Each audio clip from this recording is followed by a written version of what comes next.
ಕುಮಾರಸ್ವಾಮಿ ಅವರು ಗಂಭೀರ ಆರೋಪ ಮಾಡಿದ್ದಾರೆ. 60% ಸರ್ಕಾರ ಇದು ಅಂತ. ಮಿನಿಸ್ಟರ್ಗಳು ಡೈರೆಕ್ಟ್ ಆಗಿ ವಿಧಾನಸೌಧದಲ್ಲಿ ಲಂಚ ಪಡ್ಕೊಳ್ತಾ ಇದ್ದಾರೆ, ಇಂತಿಷ್ಟು ಅಂತ ಅವ್ರಿಗೆ ಫಿಕ್ಸ್ ಆಗಿದೆ ಅಂತ ಆರೋಪ. 60% ನಿಮ್ಮ ಮೇಲೆ 40% ಆರೋಪ ಮಾಡಿದ ಕಾಂಗ್ರೆಸ್ ಸರ್ಕಾರ, ಕುಮಾರಸ್ವಾಮಿ ಅವರೀಗ ಈ ಸರ್ಕಾರದ ಮೇಲೆ 60% ಆರೋಪ ಮಾಡಿದ್ದಾರೆ ಸರ್. ಈಗಾಗಲೇ ತಮಗೆಲ್ಲ ಗೊತ್ತಿದ್ದ ಹಾಗೆ ಹಗರಣದ ಮೇಲೆ ಹಗರಣ. ಏನೊಂದು ಕಾಂಗ್ರೆಸ್ ಸರ್ಕಾರ ಅಧಿಕಾರಕ್ಕೆ ಬಂದ ದಿನದಿಂದನೂ ಬರೀ ಭ್ರಷ್ಟಾಚಾರ, ಎಲ್ಲ ಇಲಾಖೆಯಲ್ಲೂ ಬರೀ ಭ್ರಷ್ಟಾಚಾರವನ್ನೇ ಆಪಾದನೆಗಳು. ಕೆಲವು ಕಡೆ ಸಾಕ್ಷಿ ಸಮೇತ ಇವತ್ತು ಸರ್ಕಾರದ ಮೇಲೆ ಆಪಾದನೆ ಮಾಡುವಂಥದ್ದಾಗಿದೆ. ಮಹರ್ಷಿ ವಾಲ್ಮೀಕಿ ನಿಗಮದ ವಿಚಾರದಲ್ಲಿ 100% ಅಲ್ವಾ, ಸ್ವತಃ ಅವರೇ ಒಪ್ಕೊಂಡಿರೋದು 100% ಭ್ರಷ್ಟಾಚಾರ ಆಗಿರೋಂಥದ್ದನ್ನ ಭಾಳ ಸ್ಪಷ್ಟವಾಗಿ ಆ ಇಲಾಖೆಯಲ್ಲಿ ವ್ಯಕ್ತವಾಗಿರುವಂಥದ್ದು. ಆತ್ಮಹತ್ಯೆ ಮೂಲಕ ಇದು ಬಹಿರಂಗವಾಯಿತು. ಆತ್ಮಹತ್ಯೆ ಚಂದ್ರಶೇಖರ್ ಏನಾರು ಆಗಿಲ್ಲದಿದ್ರೆ ಈ ಸ್ಕ್ಯಾಂಡ್ಲೇ ಮುಚ್ಚೋಗಿರೋದು. ಆಗ ತನಿಖೆ ಮಾಡಿದ್ರಿಂದ ತಾನೇ ಇದು ಏನಾರು ಬೇರೆ ಆಚೆ ಬರಲಿಕ್ಕೆ ಸಾಧ್ಯವಾಗ್ತಿರ್ಲಿಲ್ಲ. ಒಬ್ಬ ಪೊಲೀಸ್ ಅಧಿಕಾರಿ ಆತ್ಮಹತ್ಯೆ ಮಾಡ್ಕೋತಾನೆ ಪರಶುರಾಮ್. ಏನು ನೇರವಾಗಿ ಯಾರು ಸಾಯೋರು ಸುಳ್ಳು ಹೇಳ್ಬಿಟ್ಟು ಇದು ಮಾಡ್ತಾರಾ? 30-35 ಲಕ್ಷ ಒಂದು ಪೋಸ್ಟಿಂಗ್, SI ಪೋಸ್ಟಿಂಗ್ಗೆ ದುಡ್ಡು ಕೊಟ್ಟಿದ್ರು, ತಿರ್ಗಾ 6 ತಿಂಗಳಿಗೆ ರಿನ್ಯೂವಲ್ಲು. ಇದು ಭ್ರಷ್ಟಾಚಾರ ಸಾಕ್ಷಿ ಸಮೇತ ಅಲ್ವಾ? ಮೂಡಾದಲ್ಲಿ ಸಾಕ್ಷಿ ಸಮೇತವಲ್ವಾ? ಇನ್ನೇನು ಎಲ್ಲದ ಕಡೆ ಈಗ ಮೊನ್ನೆನೂ ಪಾಂಚಾಲ್ ವಿಚಾರದಲ್ಲಿ ಅವರೂ ಭಾಳ ಸಾಕ್ಷಿ ಸಮೇತವಾಗಿ ಅವ್ರು ಆತ್ಮಹತ್ಯೆ ಮಾಡ್ಕೊಂಡಿರೋದು ಗೊತ್ತಿದೆ. ಬೆಳಗಾವಿನಲ್ಲಿ ಇನ್ನೊಬ್ಬ PA ಕಿರುಗುಳದಿಂದ ಆತ್ಮಹತ್ಯೆ. ಈ ರೀತಿ ಎಕ್ಸೈಸ್ ಡಿಪಾರ್ಟ್ಮೆಂಟಲ್ಲಿ ಎಲ್ಲ ಏನು ವೈನ್ ಡೀಲರ್ಸ್ಗಳು, ವೈನ್ ಮರ್ಚೆಂಟ್ಸ್ಗಳು ನೇರವಾಗಿ ಆಪಾದನೆ ಮಾಡಿದ್ದಾರೆ. ಅಧಿಕಾರಿಗಳು ಆಪಾದನೆ ಮಾಡಿರೋದೆಲ್ಲ ನೋಡಿದ್ದೀರ ಈ ಇತಿಹಾಸದಲ್ಲಿ. ಅಸೋಸಿಯೇಷನ್ಗಳು ಎಲ್ಲ ಪೋಸ್ಟಿಂಗ್ಗಳು ಎಕ್ಸೈಸ್ ಡಿಪಾರ್ಟ್ಮೆಂಟಲ್ಲಾಗಲಿ, ಆರೋಗ್ಯ ಇಲಾಖೆಯಲ್ಲಿ, ಇವಾಗ ಆರೋಗ್ಯ ಇಲಾಖೆಯಲ್ಲಿ ಔಷಧಿ ಮಾತ್ರೆಗಳು ಅವ್ರ ಬೇಡಿಕೆ ಇಷ್ಟೇ ಪರ್ಸೆಂಟೇಜ್ ಕೊಡಬೇಕು, ಕನಿಷ್ಠ 40 ಮಂತ್ರಿಗಳಿಗೆ ಕೊಡಬೇಕು. ಇನ್ನು ಬೇರೆ ಬೇರೆಯವರೆಲ್ಲ ಸೇರಿಸ್ಕೊಂಡ್ರೆ 100%ಇಂದ ಇವ್ರು ಏನು 100 ಮಾಡ್ತಾರೆ, ಸಿಕ್ಕಲ್ಲಿ 100 ಕೆಲವು ಕಡೆ ಒಂದು ಸ್ವಲ್ಪ ಅವ್ರಿಗೂ, ಯಾಕೆಂದರೆ ಗುತ್ತಿಗೆದಾರ್ಗೂ ಒಂದು ಸ್ವಲ್ಪ ಬಿಡಬೇಕಲ್ಲ. ಈ ರೀತಿ ಎಲ್ಲ ನಡ್ಕೊಂಡು ಹೋಗ್ತಿದೆ. ಎಲ್ಲ ಆಪಾದನೆಗಳು ಆಪಾದನೆ ಮೇಲೆ ಆಪಾದನೆ. ಇವ್ರು ಬಂಡರಾಗಿಬಿಟ್ಟಿದ್ದಾರೆ. ಏನಾರು ಹೇಳ್ಕೊಳ್ಳಿ, ನಾವು ಮಾಡೋದು ಮಾಡ್ತೀವಿ. ನಾವು ಬಂದಿರೋದೇ ಲೂಟಿ ಹೊಡಿಯೋಕ್ಕೆ. ಜನಕ್ಕೊಂದು ಗ್ಯಾರಂಟಿ ಹೆಸರಿನಲ್ಲಿ ಬೆಳಗ್ಗೆ ಎದ್ದರೆ ಗ್ಯಾರಂಟಿ, ಬೆಳಗ್ಗೆ ಎದ್ದರೆ ಇನ್ನೇನಂದರೆ ಜಾತಿಗಳ ವೈಮನಸ್ಸು, ದ್ವೇಷ, ಇನ್ನೊಂದು ಜಂಗ ಮುಂದುವರೆದು ಹಿಂದೆ ಹೊಡೆದವರು, ಈ ಐಯಿಂದ ಹೇಳೋದು, ಈ ಮುಂದುವರೆದು ಜನಾಂಗ, ಒಟ್ಟು ಸಮಾಜನ ಛಿದ್ರ ಮಾಡಿ ಸಮಾಜನ ಒಡೆದು ರಾಜಕೀಯವಾಗಿ ಸಾಮಾಜಿಕವಾಗಿಯೂ ಎಲ್ಲ ರೀತಿಯಾದಂಥ ಸಮಾಜನ ಒಡಕನ್ನು ಮೂಡಿಸಿ ತಮ್ಮ ಸ್ವಾರ್ಥಕ್ಕಾಗಿ ಭ್ರಷ್ಟಾಚಾರ ಮಾಡೋಕ್ಕೂ ಜಾತಿ ಹೆಸರಿನಲ್ಲಿ. ಯಾವ ಜಾತಿ ಹೇಳುತ್ತೆ ಇವ್ರಿಗೆ ಭ್ರಷ್ಟಾಚಾರ ಮಾಡಿ ಅಂತ? ಯಾವ ವ್ಯಕ್ತಿ ಹೇಳ್ತಾನೆ ಇವ್ರಿಗೆ ಭ್ರಷ್ಟಾಚಾರ ಮಾಡಲಿಕ್ಕೆ ಹೇಳ್ತಾರೆ? ಜಾತಿ ಹೆಸರಿನಲ್ಲಿ ಅನುಕಂಪ ಪಡ್ಕೊಳ್ಳೋದು, ಭ್ರಷ್ಟಾಚಾರ ಮಾಡೋದು. ಇವ್ರು ನಿಜಕ್ಕೂ ನಮಗೆ ಹೇಳೋಕ್ಕೆ ಈಗ ನಾಚಿಕೆ ಆಗುತ್ತೆ. ಏನು ಅಂದ್ರೆ ಏನು ಬೆಳಗ್ಗೆ ಎದ್ರೆ ಇದೇ ಹೇಳೋದಾಗಿದೆ. ಬೆಳಗ್ಗೆ ಎದ್ರೆ ಸೂಲಿಗೆ, ಬೆಳಗ್ಗೆ ಎದ್ರೆ ದೋರೋಡೆ, ಭ್ರಷ್ಟಾಚಾರ 100%. ನಾನು ಹೇಳಿದೀವಲ್ಲ, 100% ಭ್ರಷ್ಟಾಚಾರ ಆರೋಪ ಮಾಡಿದ್ದಾರೆ. ಏನಾರ ದಾಖಲೆ ಮೇಲೆ ದಾಖಲೆ ಕೊಟ್ಟೇ ಇರೋದಲ್ಲ. CBIಗೆ ಇನ್ವೆಸ್ಟಿಗೇಷನ್ ಬೇಡ, ಈ ದಾಖಲೆ ಬೇಡ, ಅಲ್ಲಿ ಬೇಡ, ಇಲ್ಲಿ ಬೇಡ.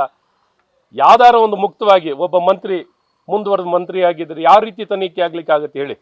ಮಹರ್ಷಿ ವಾಲ್ಮೀಕಿ ನಿಗಮದಲ್ಲಿ ಏನಾರ ನಾಗೇಂದ್ರ ಅವ್ರದ್ದು ಒಂದು FIR ಮಾಡಿದ್ರಾ? ಈಗ ಇಷ್ಟು ಜನ ಆತ್ಮಹತ್ಯೆ ಮಾಡ್ಕೊಂಡ್ರು, ಆಯ್ತು, ಗೃಹ ಸಚಿವರು, ಅಲ್ಲಿ ಶಾಸಕರು, ಏನಾರು ಒಂದು FIR ಆಗುತ್ತಾ?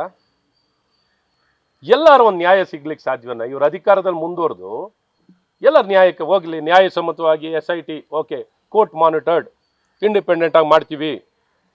ಇವ್ರ ವ್ಯಾಪ್ತಿಯಲ್ಲಿ ಇಟ್ಕೊಂಡು ಯಾವ ತನಿಖೆ ಸತ್ಯವಾದಂಥ ನಿಷ್ಠೂರವಾಗಿ ತನಿಖೆ ಆಗ್ಲಿಕ್ಕೆ ಸಾಧ್ಯವಾಗುತ್ತೆ? 60% ಆರೋಪ ಮಾಡಿದಾರಲ್ಲ, ಅದು ಹಿಟ್ ಅಂಡ್ ರನ್ ಆರೋಪ. ಹಿಟ್ ಅಂಡ್ ರನ್ ನಾನು ಹೇಳ್ತೀನಿ, ಇಲ್ಲಿ ಹೇಳ್ತಾ ಇದ್ದೀನಿ, 100% ಆರೋಪನೇ ಇದೆ ಇವ್ರ ಮೇಲೆ. 100% ಹಿಟ್ ಅಂಡ್ ರನ್ ಏನಿದೆ? ಏನಾರು ಅಂದ್ಕೊಳ್ಳಿ, ಕೊಡ್ಕೊಳ್ಳೋದು, ಎಲ್ಲ ಅಚ್ಚುಕಟ್ಟಾಗಿ ಹೋಗೋದು, ಕೊಡ್ಕೊಳ್ಳೋದು, ಹೋಗೋದು. ಈ ರೀತಿ ಎಲ್ಲ ಭಾಳ ಸ್ಪಷ್ಟವಾಗಿ ದಾಖಲೆ ಸಮೇತವಾಗಿ ಮಹರ್ಷಿ ವಾಲ್ಮೀಕಿನಲ್ಲಿ ಏನಾರು ಮಾಡ್ಕೊಂಡು ಇದು ಮಾಡಿದಾರಾ? ಇವತ್ತು ಮೂಡಾದಲ್ಲಿ ಬಂದಿದೆ, ಏನಾರು ಹೇಳ್ಕೊಂಡಿದ್ದಾರಾ? ಎಕ್ಸೈಸ್ ಡಿಪಾರ್ಟ್ಮೆಂಟ್ನಲ್ಲಿ ಬಂದಿದೆ, ಆರೋಗ್ಯ ಇಲಾಖೆನಲ್ಲಿ ಬಂದಿದೆ. ಎಲ್ಲ ಇಲಾಖೆ, ಯಾವ ಇಲಾಖೆ ಹೊರತುಪಡಿಸಿದೆ? ಇಲ್ಲೇ ಓಪನ್ ಆಗಿ ಬಹಿರಂಗವಾಗಿ ಬೆಂಗಳೂರಿನಲ್ಲಿ ಎಲ್ಲ ಸ್ಕ್ವೇರ್ ಫುಟ್ ಚಾರ್ಜಸ್ಸು ಎಲ್ಲವನ್ನು ಈ ರೀತಿ ವ್ಯವಸ್ಥಿತವಾಗಿ ನಡೀತಿರ್ಬೇಕಾದ್ರೆ ಎಲ್ಲಿ ಯಾವ ಇಲಾಖೆನಲ್ಲಿ ಎಲ್ಲಿಲ್ಲ ಅಂತ ಕೇಳಬೇಕು. ಎಲ್ಲಿ ಇವರು ಭ್ರಷ್ಟಾಚಾರ ಇಲ್ಲ, ನೇರವಾಗಿಯೇ ಎಷ್ಟು ಪರ್ಸೆಂಟ್ ಬೇಕಾದ್ರೆ ತಗೋತಾರೆ, ಏನು ಬೇಕಾದ್ರೆ ಮಾಡ್ತಾ ಇದ್ದಾರೆ. ಇದರಲ್ಲಿ ಏನು ಸುಳ್ಳೇನಿಲ್ಲ. ಎಲ್ಲ ಸಾಮಾನ್ಯ ಮನುಷ್ಯನಿಗೂ ಗೊತ್ತಿದೆ. ಈ ರೀತಿ ಭಾಳ ಸ್ಪಷ್ಟವಾಗಿ ಭ್ರಷ್ಟಾಚಾರ ಮಾಡೋಂಥದ್ದು. ಇವ್ರೇನಾರ ಅವತ್ತು ನಮಗಾರ ಸಾಕ್ಷಿ ಕೊಡ್ಲಿಕ್ಕಾಗಿಲ್ಲ ಅವತ್ತು ಅವರು. ಇವತ್ತು ಅದೇ ಲೋಕಾಯುಕ್ತ ನಮಗೆ ಮುಕ್ತ ಮಾಡಿದೆ, ಯಾವ ಆಪಾದನೆ ಇದಕ್ಕೆ ಆಧಾರ ಇಲ್ಲ ಅಂತ. ಸುಮ್ಮನೆ pay C M 40%, pay C M. ಯಾವ ಪೇ ಸಿ ಎಮ್ 40%? ಎಲ್ಲಿ ಫಿಕ್ಸ್ ಮಾಡಿದ್ರು ಇವರು? ಇವಾಗ 1.25 ವರ್ಷ ಆಯ್ತಲ್ಲ, ಯಾವ ಒಂದು ಮುಖ್ಯಮಂತ್ರಿ ಮೇಲೆ ಆಪಾದನೆ ಮಾಡಿದ್ರಲ್ಲ, ಆ ಮುಖ್ಯಮಂತ್ರಿಗಳ ಮೇಲೆ ಆಪಾದನೆ ಮಾಡಿದವ್ರು ಏನಾದ್ರು ಪ್ರೂವ್ ಮಾಡಿದ್ರ? ಹೋರಾಟ ಯಾವ ರೀತಿ ಸರ್? ಏನು ಇವರು ಬಂಡಗೆಟ್ಟವ್ರಿಗೆ ಏನು ಹೋರಾಟ ಮಾಡ್ತೀರಿ? ಬಂಡ ಎಲ್ಲ ಬಿಟ್ಟು ನಿಂತವ್ರಿಗೆ ಏನೋ ಹೇಳಿದ್ರು ಏನಿಲ್ಲ. ಎಲ್ಲ ಬಿಟ್ಟು ನಿಂತವನು ಊರಿಗೆ ದೊಡ್ಡವನು. ಜನ ಇವತ್ತು ಅಧಿಕಾರ ಕೊಟ್ಟವ್ರೆ, ಇವ್ರಿಗೆ ಬಹುಮತ ಕೊಟ್ಟಿದ್ದಾರೆ. ಹಾಗಾಗಿ ಆ ಬಹುಮತ ಇವರಿಗೆ ತಲೆಗೇರಿದೆ. ಹೀಗೆ ನಡೆಸ್ತಾ ಇದ್ದಾರೆ, ಮನ್ನ ಬಂದಂತೆ ನಡೀತಿದ್ದಾರೆ. ಇವ್ರಿಗೆ ಲೈಸೆನ್ಸ್ ಕೊಟ್ಟಿದ್ದಾರೆ, ನಾವು ಭ್ರಷ್ಟಾಚಾರ ಮಾಡಲಿಕ್ಕೆ ಲೈಸೆನ್ಸ್ ಇದೆ ಅಂತ ಲೈಸೆನ್ಸ್ ಇಟ್ಕೊಂಡು ಭ್ರಷ್ಟಾಚಾರ ಮಾಡ್ತಾ ಇದ್ದಾರೆ. ಎಲ್ಲರೂ ವೈನ್ ಶಾಪಿಗೆ ಒಂದು ಲೈಸೆನ್ಸ್ ತೊಗೊಂಡಿದ್ದಾರಲ್ಲ, ಈಗ ಇವರು ಒಂದು ಲೈಸೆನ್ಸ್ ಕೊಟ್ಬಿಟ್ಟಿದ್ದಾರೆ. ನಾವಿರೋದೇ ದುಡ್ಡು ಹೊಡಿಲಿಕ್ಕೆ, ನಾವಿರೋದೇ ಬೆಳಗ್ಗೆ ಭ್ರಷ್ಟಾಚಾರ ಮಾಡಲಿಕ್ಕೆ. ಸುಮ್ಮನೆ ಅವ್ರ ಮೇಲೆ ನೀವು ಮಾಡಲಿಲ್ವ, ಅವ್ರು ಮಾಡಲಿಲ್ವ ಅಂತ ಇವ್ರಿಗೆ ಲೈಸೆನ್ಸು.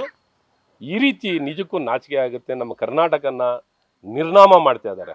ಈ ರೀತಿ ಯಾರು ಒಬ್ಬ ಪ್ರಾಮಾಣಿಕ ಎಲ್ಲಿದ್ದಾರೆ?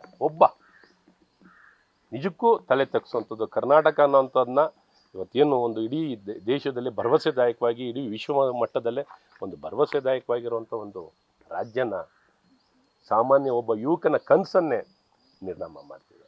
ಸರ್, ಈಗ ಚೀನಾದಲ್ಲಿ HMPV ವೈರಸ್ ಆತಂಕ ಹುಟ್ಟಿಸಿದೆ. ಬೆಂಗಳೂರಲ್ಲಿ ಖಾಸಗಿ ಆಸ್ಪತ್ರೆಯಲ್ಲಿ ಇರುವಂತಹ 8 ವರ್ಷದ ಮಗುವು ಕೂಡ 8 ತಿಂಗಳ ಮಗುವು ಕೂಡ HMPV ವೈರಸ್ ಲಕ್ಷಣ ಕಾಣಿಸ್ತಾ ಇದೆ ಸರ್. ಮ್ಯೂಟೇಷನ್ ಆಗಿ ಬಂದಿದೆ, ಟ್ರಾವೆಲ್ ಹಿಸ್ಟ್ರಿ ಇಲ್ಲ. ನೋಡಿ, ಇದು ಅದ್ರ ಬಗ್ಗೆ ನಾವು ಹೇಳಿಕೆ ಕೊಡೋಕ್ಕಾಗಲ್ಲ. ಇದನ್ನು ವೈರಾಲಜಿ ಇನ್ಸ್ಟಿಟ್ಯೂಟ್ಗಳಲ್ಲಿ ಇಂಥವೇನೇ ಮ್ಯೂಟೇಷನ್ಗಳಾಗಿದ್ರು, ಈ ಮ್ಯೂಟೇಷನ್ಗಳ ವಿಚಾರದಲ್ಲಿ ನಮ್ಮಲ್ಲಿ ಸಾಕಷ್ಟು ಸಂಸ್ಥೆಗಳಿದ್ದೀವಿ. ಏನಿದ್ರು ಇದನ್ನು ತಕ್ಷಣ ಪತ್ತೆ ಹಚ್ಚಲಿಕ್ಕೆ, ಎಂಥ ವೇರಿಯಂಟ್, ಎಂಥ ವೈರಸ್ ಇದ್ರೂ ಪತ್ತೆ ಹಚ್ಚಲಿಕ್ಕೆ. ಸೊ ಹಾಗಾಗಿ ತಕ್ಷಣ ಇಂಥ ಸಂಬಂಧಪಟ್ಟ ಸಂಸ್ಥೆಗಳ ಹತ್ರ ಮಾಹಿತಿನ ಪಡ್ಕೊಂಡು ಮಾಡೋಂಥದ್ದಾಗಬೇಕು. ಇಲ್ಲ ನಾನು ಹೇಳಿಕೆ ಕೊಡೋದು ಅಷ್ಟು ಮಟ್ಟಿಗೆ ಉಚಿತ ಇಲ್ಲ. ಸರ್ಕಾರ ಈ ದಿಕ್ಕಿನಲ್ಲಿ ನೋಡಿ, ಸರ್ಕಾರ ಇಲ್ಲೂ ಮಲಗಿದೆ. ದುಡ್ಡು ಹೊಡೆಯೋರಲ್ಲೂ ಕೆಲಸ ಮಾಡೋನೂ ಮಾಡಲ್ಲ, ಅಭಿವೃದ್ಧಿನೂ ಮಾಡಲ್ಲ, ಆಡಳಿತನೂ ಇಲ್ಲ. ಎಲ್ಲ ಆಡಳಿತಕ್ಕೆ ಒಲ್ಲಿ ಸರ್ವಿಸ್ ಚಾರ್ಜ್ ತೊಗೊಂಡಿದ್ದೀವಿ ಅಪ್ಪ, ದುಡ್ಡಾರ ಹೊಡಿತಾ ಇದೀವಿ, ಒಳ್ಳೆ ಆಡಳಿತನಾರ ಕೊಟ್ರು ಅಂದ್ರೆ ಅದೂ ಮಾಡಲ್ಲ. ಓಲಿ ಸರ್ವಿಸ್ ಚಾರ್ಜ್ ತೊಗೊಂಡಿದ್ದಕ್ಕಾರ ಕೆಲಸ ಮಾಡ್ರಿ ಅಂದರೆ ಸರ್ವಿಸ್ ಚಾರ್ಜ್ಗೂ ಇಲ್ಲ, ಬರೀ service charge, no service. Like Covid ಭಯದಲ್ಲಿ ಈಗಾಗಲೇ ಜನ ಇದ್ರಲ್ಲ, ಆ ಕೋವಿಡ್ ಆತಂಕನೂ ಕೂಡ ಮನೆ ಮಾಡಿದೆ ಇದ್ರ ಬೆನ್ನಲ್ಲೇ ಅಂತ. ಇವ್ರೇನಾರು ಇದ್ರೆ, ಇವರು ಈ ಆಡಳಿತ, ಈ ವ್ಯವಸ್ಥೆ ಇದ್ದರೆ ಭಗವಂತನೇ ಕಾಪಾಡಬೇಕು. ಇವರಿಂದ ಏನೂ ಆಗಲ್ಲ. ಗ್ಯಾರಂಟಿ ನ್ಯೂಸ್, ಸುದ್ದಿ ಖಚಿತ, ನ್ಯಾಯ ನಿಶ್ಚಿತ.